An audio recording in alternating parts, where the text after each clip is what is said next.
This is Marshall Jones at Winthrop University, and we're continuing to talk about evaluations and surveys. When last we met, we were talking about the data collection matrix, and we talked about the need to create some instruments, and one of the instruments you're going to need to create are going to be surveys. So let's talk a little bit about creating surveys and how to write a good survey.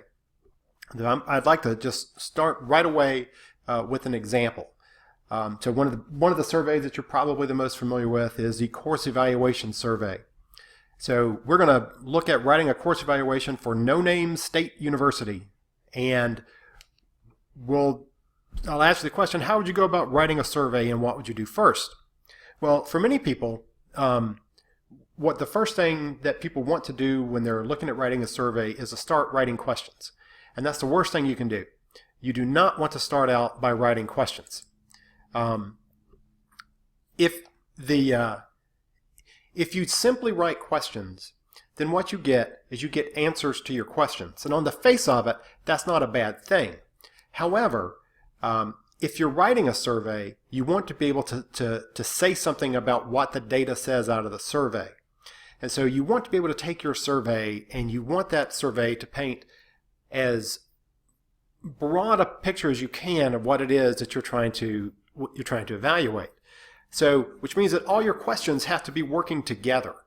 So if you simply start writing questions, then you may end up with a survey where you have questions that sort of stand alone and that don't help you to paint a broad picture. So what you want to do is before you start writing your survey, you want to do some research to figure out what it is you want to know about.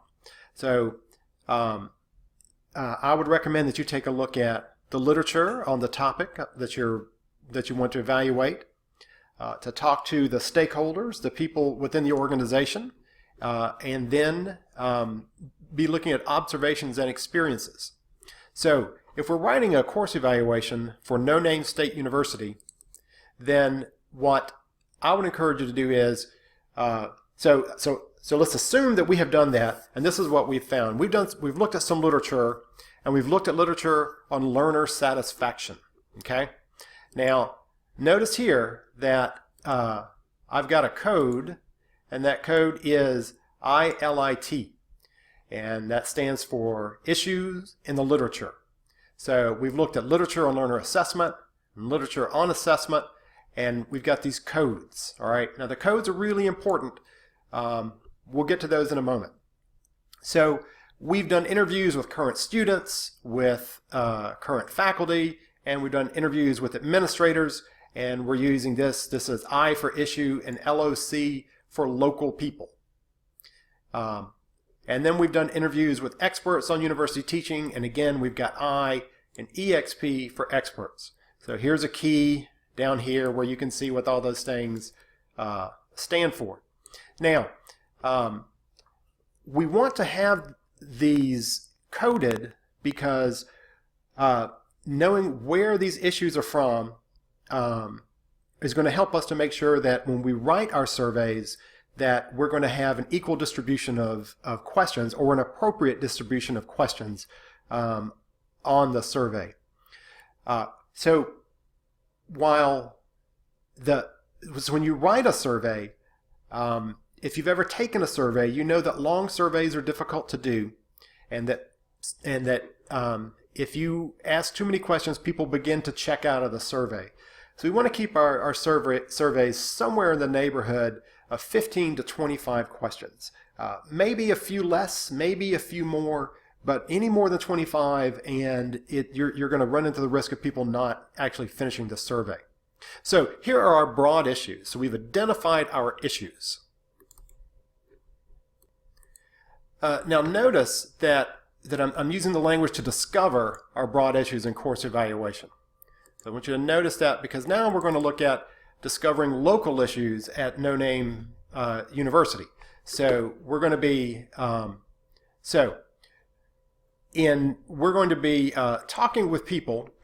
So in talking with people, we have found out that there are issues that they want to know about faculty availability. So they want questions about whether or not faculty are welcoming of ideas and in class and available for assistance. There are questions about course materials, the instructional strategies, and so you'll notice here student perspectives that we have codes for those things as well. Now, the codes are really important to us when we're conducting or when we're planning to build a survey, because the codes are going to help us to see visually where we're putting our efforts in writing our questions. So if we have 20 questions, then what we want to do is we want to make sure that we have an appropriate balance between faculty availability and student perspectives. We want to make sure that that we are looking at issues on learner satisfaction and assessment, so that our issues and our are being addressed properly within that. So if you're taking this class, then you can see an example of this in Blackboard. If you're not taking this class, sorry, actually I'll give you an idea of sort of what that looks like as well. If you're in this class, then this document is in Blackboard as Survey Development Example, No Name State. So you'll see the issues listed here, and you'll see the codes listed here, so that when we begin writing our questions, this is what it looks like. That we're going to write our questions, and we're going to put, we're going to align them with codes to the issues that we're writing about, so that we have a good idea of that we have balance in our questions. So when you write your surveys, there will be two copies. There would be the survey that you would actually give out to to somebody you're going to be asking questions of, to students or faculty or whatever. But you're also going to do this version to as a planning document to help align this. So you would, as you're writing your questions, so the user never sees the codes. The codes are for you, and the codes are for your organization, so everybody knows that you're aligning your questions to the issues that you have identified. The scale that you use is up to you.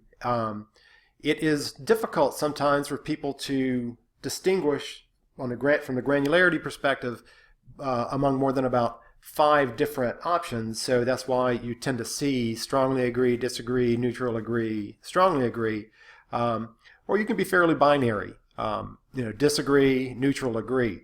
But that's going to be up to you and what you think is the best thing for your survey and your organization. As far as where you develop your survey, I'm open to a variety of different places. If you'd like to use to do a survey within Google Forms, you can do that.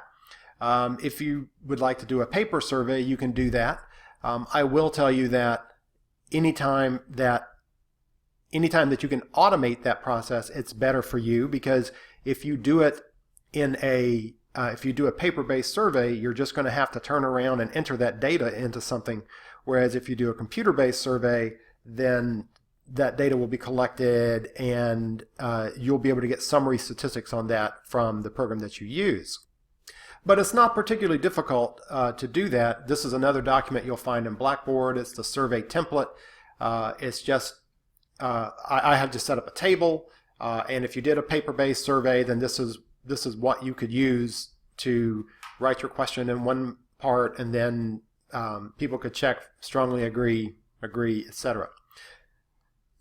When you're writing your questions, you want to be careful about how you word your questions. I will give you my favorite example of a bad course evaluation question, and that was, this course met my expectations. And you see this question a lot, oddly enough, but if you think about it, it's kind of silly, because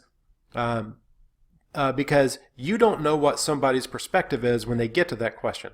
For example, this course met my expectation. Well, I thought it was going to be a bad class, and it was a bad class, so I strongly agree it did meet my expectations. So when you're asking these questions, then what you want to do is to make sure that you're wording them carefully so that you're getting the best data for this. Now, if you have a 20-question survey and you've got 5 issues on that survey and you write your questions, it is absolutely okay that if you mix up your questions, meaning that you're going to ask a question about faculty availability, and then you're going to follow up with course materials, and you're going to ask another question about faculty availability. You can group all your questions together and ask all your faculty availability questions and then all of your course material questions, or you can mix them up. It's sort of a double-edged sword, if you will. If you keep them organized, it could make it easier for the person doing the survey. However, sometimes people tend to just bubble in things without reading the questions carefully. So if you mix the questions up, it does give you, it can help the taker of the survey to be able to take advantage of a little intentional cognitive dissonance. So now you've taken a look at writing surveys and the purposes for evaluation.